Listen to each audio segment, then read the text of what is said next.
দীর্ঘ 11 বছরের অপেক্ষার অবসান ঘটিয়ে অবশেষে সরকারি চাকরিজীবীদের জন্য আসতে যাচ্ছে বহু প্রত্যাশিত সেই ঘোষণা। জীবনযাত্রার লাগামহীন ব্যয় এবং মূল্যস্ফীতির বাজারে সরকারি কর্মকর্তা কর্মচারীদের ক্ষোভ ও অসন্তোষের অবসান ঘটাতে আগামী বাজেটে বড় ধরনের সারপ্রাইজ দেওয়ার প্রস্তুতি নিচ্ছে সরকার। সব ঠিক থাকলে আগামী জুনের বাজেট অধিবেশনে উন্মোচিত হতে যাচ্ছে নবম জাতীয় বেতন কাঠামোর নতুন দিগন্ত।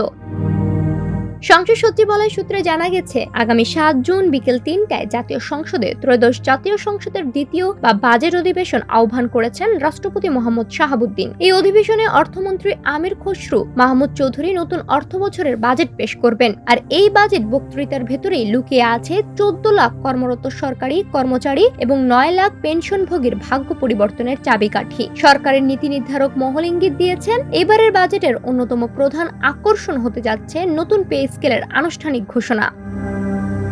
অর্থ মন্ত্রণালয় সূত্রে জানা গেছে, নবম জাতীয় বেতন কাঠামো বাস্তবায়নের লক্ষ্যে ইতিমধ্যে সম্ভাব্য আর্থিক প্রভাব ও কাঠামো নিয়ে চুলচেরা বিশ্লেষণ শুরু হয়েছে। প্রাথমিক হিসেব অনুযায়ী এই বিশাল কার্যযজ্ঞের জন্য বাজেটে প্রায় 35,000 কোটি টাকার একটি সম্ভাব্য বরাদ্দের রূপরেখা বিবেচনা করেছে সরকার।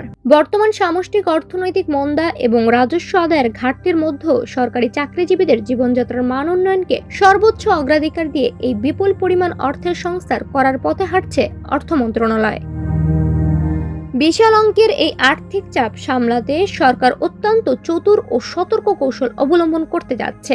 একযোগে পুরো পে স্কেল বাস্তবায়ন না করে তা পর্যায়ক্রমে কার্যকর করার দিকে ঝুঁকছেন নীতি নির্ধারকরা। প্রাথমিক ধাপে মূল বেতনে একটি নির্দিষ্ট হারে সমন্বয়ে আনা হবে, যা বর্তমান বাজারের পরিস্থিতিতে কর্মকর্তা কর্মচারীদের পকেটে তাৎক্ষণিক স্বস্তি এনে দিবে। এরপর পরবর্তী অর্থ বছরগুলোতে ধাপে ধাপে বিভিন্ন ভাতা, সুযোগ সুবিধা এবং অন্যান্য আর্থিক কাঠামো পুনর্বিন্যাস করা হবে। এই কৌশলের ফলে সরকারের উপর এককালীন বড় কোনো ধাক্কা আসবে না, আবার কর্মচারীদের দীর্ঘদিনের দাবিও পূরণ হবে।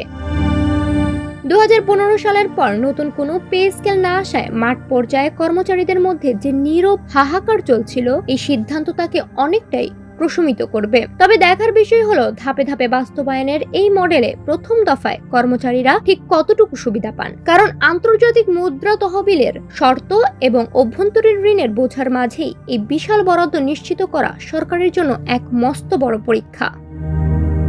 অর্থনীতির এই কঠিন সমীকরণের মধ্যেও সরকারি কর্মকর্তা কর্মচারীদের মুখে হাসি ফোটাতে সরকার যে খেলাটি খেলতে যাচ্ছে তার পূর্ণাঙ্গ চিত্র দেখতে এখন সবার চোখ আগামী 7 জুনের সংসদ অধিবেশনের দিকে।